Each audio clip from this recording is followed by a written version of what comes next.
That's right, nose isn't growing. Mike Keith is a peach. He is starting his 15th season as the voice of our hometown Tennessee Titans. Before he arrived here in 1998, he gained fame and popularity as the Vol Radio Network personality after a stellar college career at UT. The Franklin native is also a graduate of BGA, and he's personal friends with George Plaster, who is absent today. He's got a Dale Carnegie class that conflicts with it, and voice lessons. And he's a wonderful father of Abby, who just graduated from BGA and enters UT in about 40 days, and Matthew, the official Spitfire of the Keith family. Mike Keith is a 9-time Sportscaster of the Year in Tennessee, and he has an enormous heart. He is a fine, fine person, community-spirited, and just a peach of a guy. He is nothing but a true asset to his family, the Tennessee Titans, everyone who loves him, and Nashville. Please welcome Mike Keith and Touchdown Titans. Here we go.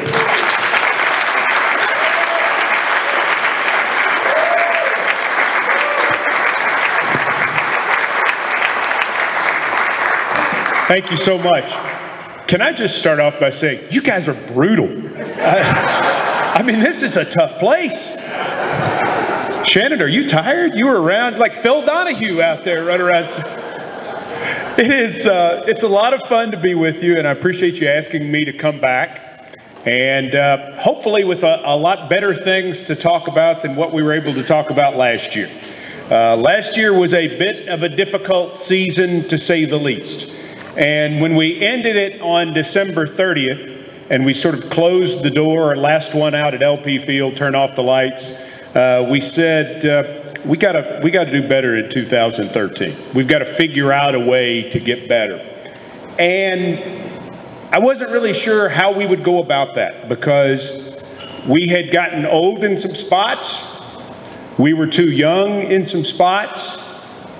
We had not enough depth in some spots, and quite frankly, in some spots we just simply weren't good enough. And so it seemed like a tall order to kind of remake an entire football team. But in some ways, this could have been an HGTV series, tear down this team and rebuild it, because that's exactly what we did. If you take your average NFL team and they keep the coach and they keep the general manager, generally they're going to turn over about 25% of the roster. That's every team. 12, 13 out of 53 roster spots. If you change the coach or the GM or both, you're going to turn over 18 to 20 roster spots probably. That's roughly 40% of the team. Sometimes you'll go higher than that, but that's an average. This year, we have gone about the process of keeping the coach and the general manager, and when we start the season against the Pittsburgh Steelers on September 8th, our roster will probably be close to 50% different. That's unheard of. So to say it's been the most interesting off-season would be an understatement. And let me take you back to what all's changed. Rustin Webster, the general manager, says we've got to change philosophies. And that started to a certain extent with the intensity with which we would coach, because we do have a lot of young players. We had a good staff of coaches, good men. Some of them were let go at the end of the year. They've landed other places, and not surprised in the least. They'll do a good job there. But personality-wise, we wanted to change what we were all about. And so 9 different coaching spots are different from a year ago. Some of these guys are new. Some of these guys were moved from other positions. Some of these guys were people that we promoted. And in doing so, Rustin Webster and Mike Munchak had the point of view, we need more intensity and we need an identity as a football team. So that was sort of step 2 that went directly with step 1 in hiring those coaches. What would our identity be? Offensively, we're going back to running the football like we did 10 years ago. Eddie George is not coming back, but it's going to look a lot like that. So you're going to see philosophically us as a team that says, we're going to run it. You know we're going to run it. Try to stop us. And that's what we're going to build from. Doesn't mean we're not going to throw. We're certainly going to throw. We're going to move the pocket. We're going to get Jake Locker outside. We're going to have some designed runs for him. We're going to have short throws to the tight ends and to the backs and to the receivers. And then we're also going to do a lot of what we did when Mike Heimerdinger was our offensive coordinator. We're going to take deep shots. If you want to compare it to an offense, maybe trying to do kind of what San Francisco does if you've watched them the last couple years. Very in control, very quick, a lot of pace. Very different from what we looked like. Fitting our quarterback's skill set better than what we were doing. So that's number one. That's who our identity is going to be on offense. On defense, we're going to blitz you when you get off the bus. We're coming. You will have no idea who's coming. Everybody's like, hey, how about a new defensive end or a new defensive we need another good pass rusher. You can always use a good pass rusher. But with our team now, we have 11 different pass rushers. Greg Williams is back. And thank goodness for that. I'm thrilled to see him. He is a great football coach. Our defense will be aggressive. The players like it. They like being an offensive defense instead of a defense that sits back and says, you know, kind of what comes next. We're going to be after you. The NFL is an offensive game now. It's set up for offense. All the rules are set up for offense. If you watch the Super Bowl, San Francisco and Baltimore, two of the best defenses in the NFL. Final score of that game, 34-31. That's where we're going. So what's good defense now? Good defense is getting off the field on third down. Good defense is forcing the other team to kick field goals when they get inside your 20. And good defense is making a big play when there's an opportunity to make a big play. Remember 1999? That was a good year, wasn't it? That was all right. I'd like to go back and do that again. That defense is regarded as, by many Titan fans, as our best defense. Do you remember, though, that we were actually 17th in the league in yards allowed? We were just middle of the road. But we had 40 takeaways and 55 quarterback sacks. That's what we want to be. You're going to give up yards. But when you have a chance to get off the field, when you have a chance to hold the other team to a field goal, when you have a chance to make a big play, you got to make it. And we're also going to play very situationally as well. We're going to use a lot of people. So in the mini camps, we saw the increase in tempo and we saw the increase in the intensity. And it was very exciting. What I saw that I liked better were better football players. For all the coaching in the world, and I've covered a variety of sports, the one thing that is true to me, whether it's high school or college or the pros, better players are what you need to make the biggest difference when it doesn't go well. We got better players on the offensive line in free agency. Andy Levitre, Rob Turner, Chris Spencer. We got a tight end in Delaney Walker from San Francisco who can play not only tight end but wide receiver, H-back, fullback, tailback. He can even throw it if he needs to. That's why his nickname is actually the Swiss Army knife, because there's not much he can't do. So we added some weapons there. We added some strength up front to aid us in that run game. Defensively, weren't big enough. Just quite frankly, weren't a big enough unit. So we signed Sammy Lee Hill from Detroit. He's listed at 329 pounds. I believe that's what he weighed before breakfast when he was in high school. Antonio Johnson comes back to us from Indianapolis. He's a good-sized defensive tackle. And then my favorite new name, Ropati Patoatua. Listen to it again. Ropati Patoatua. Now, you know on the radio, I'm just going to say it all the time just to show off. You know that, right? 6'8", 300 pounds. Plays over the tight end. He's a defensive end. He's going to play on a lot of rundowns. How many of you remember that game last year in San Diego where that tight end that really nobody had ever heard of caught 3 touchdown passes? Frank Wycheck's on the radio going, How are you giving that guy a free release? Or actually, that's not how he would have said it. He goes, hey, Mike, how are you giving that guy a free release?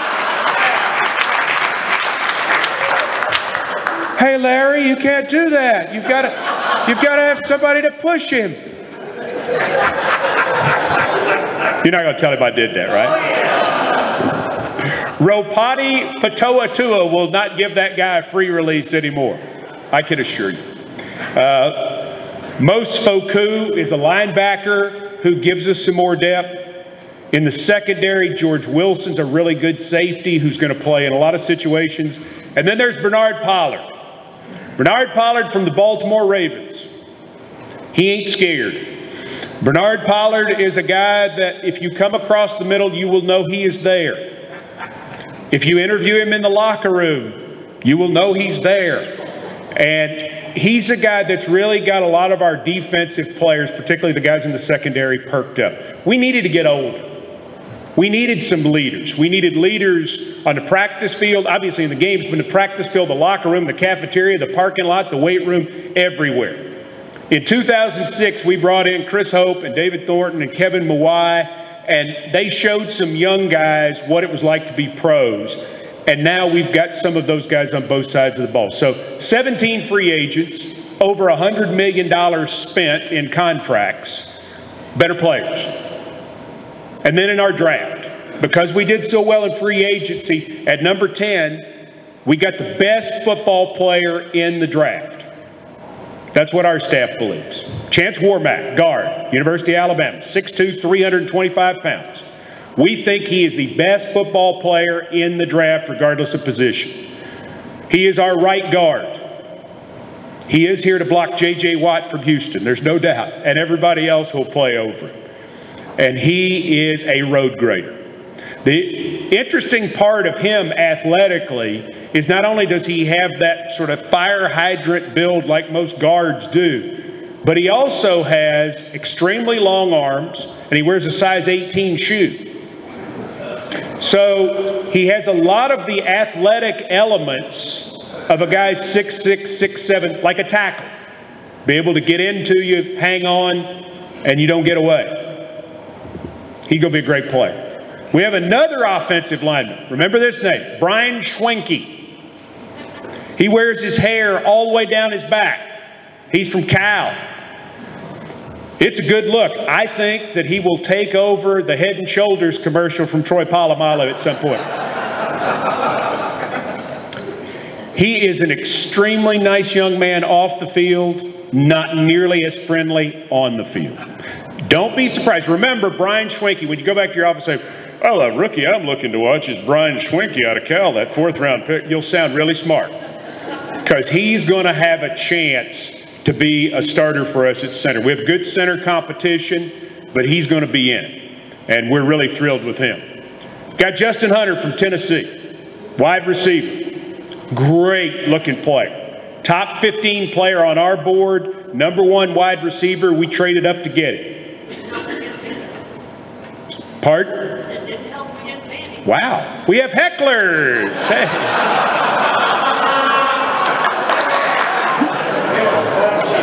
You want to finish this part? Because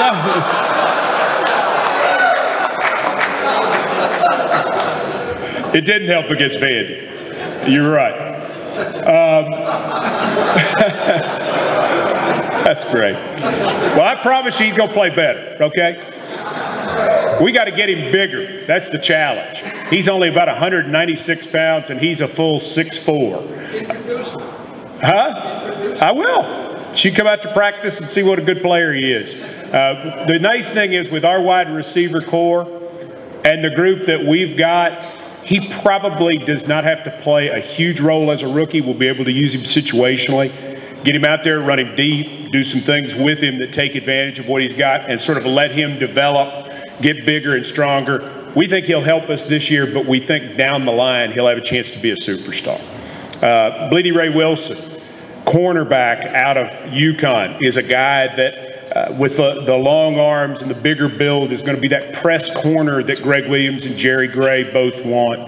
Excited about you know, what's going to happen with him, and he may be a starter for us. He's certainly going to have an opportunity to get in the mix with all of that. And then Xavier Gooden from Missouri, the fastest linebacker in the draft. We think he's got a chance to help us on the weak side pretty quickly, if not there, on special teams or situationally. So when you take the draft and you take free agency, you take the players of our own that we re-signed, players that we've extended, it's a better roster. We're a better team. There's no question about it. Would I take 10-6 right now?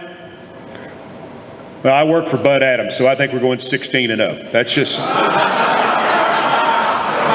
But would I take 10-6? 10-6 probably means we're peaking right at the end of the year, and you wouldn't want to play us. I like where we're going. I really do. The NFL is so unpredictable. What you know is that from one year to the next, it can all change. Who would have thought that San Francisco would be the winningest team over the last 2 years when you consider that the 9 years before that they hadn't even had a winning record? It hadn't been 3 years since San Francisco was sort of a punchline in the NFC. And now they're a preeminent team. You can turn it around fast. What I admire about what we did was the general manager and the head coach both looked in the mirror and honestly said, this is where we are, this is what we have to do, and dramatically we've done it. Coaching staff, style of play, roster, money spent, we've transformed a team. And that's why as we put tickets on sale this morning and we get everything started in 12 days, we are very, very excited about everything that's yet to come. It has been a fun off-season. It didn't start off great. The first speech I went out and made, went down and gave a talk in southern Middle Tennessee, walked into a church, nice group of people. By the time it was over, I felt like I was the White House press secretary. I got in the car and I drove back to Nashville with both hands on the wheel. And all I could think is, oh, Lord, where are we going? Because it had been a rough year, and it was obvious those folks hadn't gotten over it. And I understood. But the 180 in our fan base has been dramatic. I'm at Starbucks in Knoxville yesterday, and a guy comes up, and he goes, I'm a season ticket holder, and, man, I can't wait for this season. And that's what we want to hear. You know, you can't say anything with certainty. You can't say we're 5 games better, we're 3 games better. You don't know, but I sure am excited to see what we're going to look like. And with that, I'll open it up for questions. I'm guessing you might have some. Bob Dudley. 93 players. How are you going to reduce it down to 53 without giving up a lot of good players? We're going to. We're going to cut some guys who will play in the NFL this season. There is no question. We start with 90. We go, by the time we get to basically Labor Day, we have to be down to 53 with an 8-man practice squad. But we're going to cut some players, there's no doubt, who will be players in the league, because the majority of the depth we've acquired is veteran depth. Back 10 years ago, when we were so tight against the salary cap, most of the extra players were undrafted rookies. Now, and we're still waiting to sign Chance Warmack. I don't think that's going to be a big problem, but we're still $6, $7, $8 million under the salary cap, something like that. So the majority of those backups and those competing for roster spots are veteran players, and that's where we're very different right now. It's a good question. Stephen has one.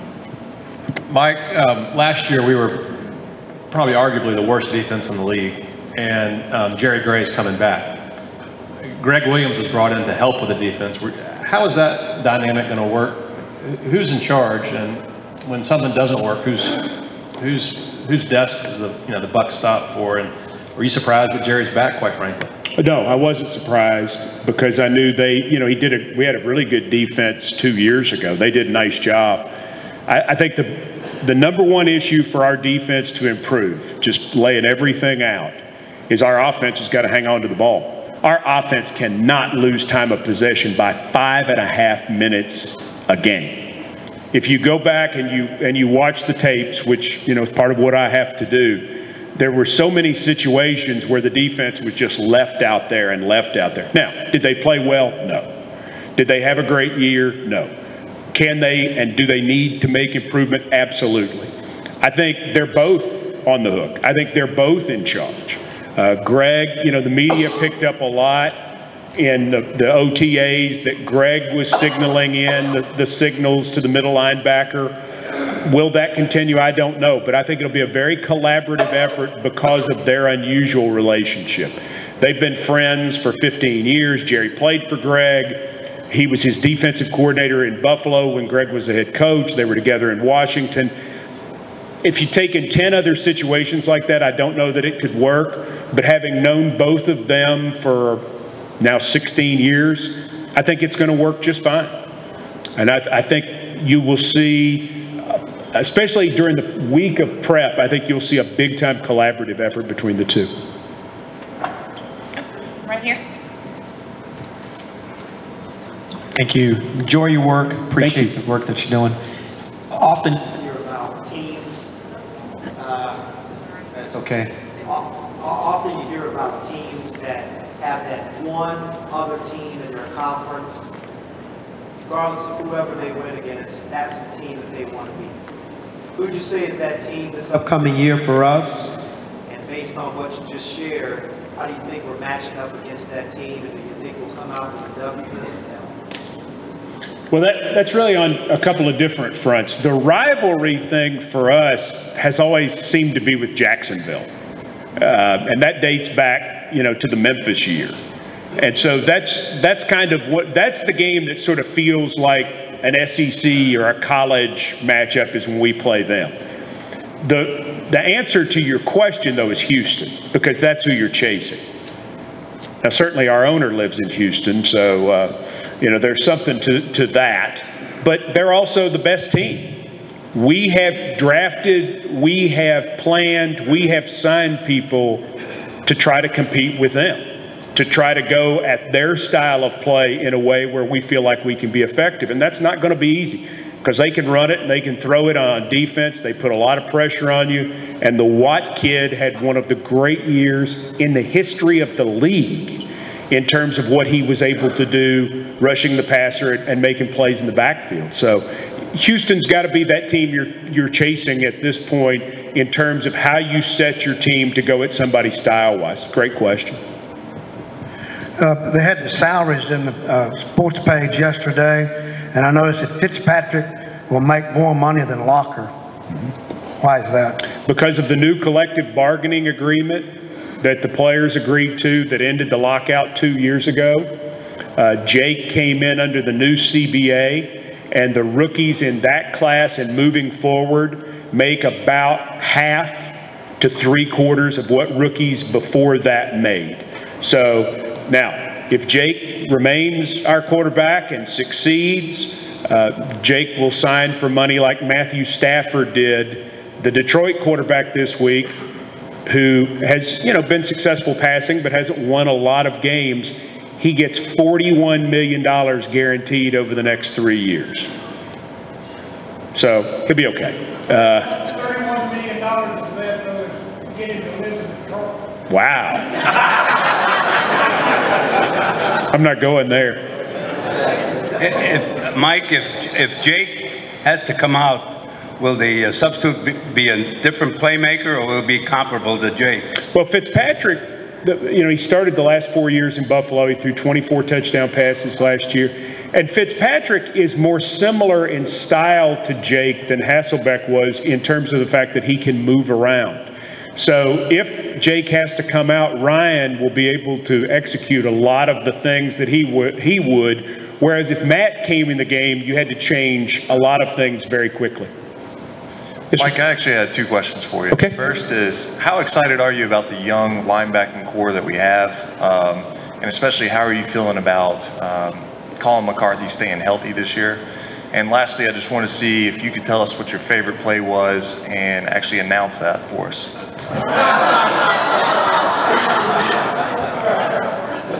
I'll tell you what my favorite play is going to be. Locker takes a knee, the Titans win the Super Bowl. That's what I want to call it.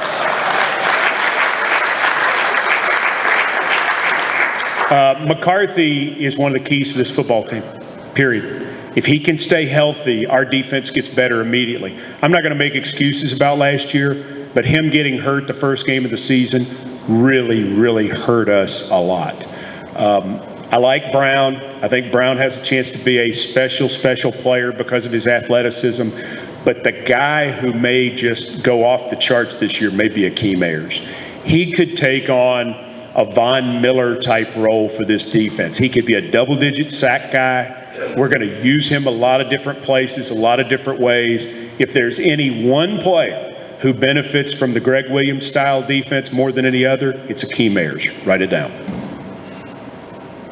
All right. Oh, Mark Mariani. What an incredible comeback. I mean, the fact that after he had the compound fracture, that he's been able to come back as quickly as he can is nothing short of amazing. The tough thing for Mark is he's not 100% yet. And roster-wise, it's going to be hard for us to have a specialist make the team on top of the snapper, the kicker, and the punter.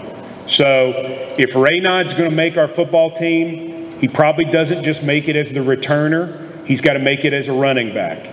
If Mark's going to make our team, I think he's got to make it as a wide receiver, not just as a kick returner. So Mark's going to have to play well because we're deep and talented at receiver. It's our best group of receivers that we've ever had, top to bottom. You guys are great. Thanks so much for having me. A lot of fun.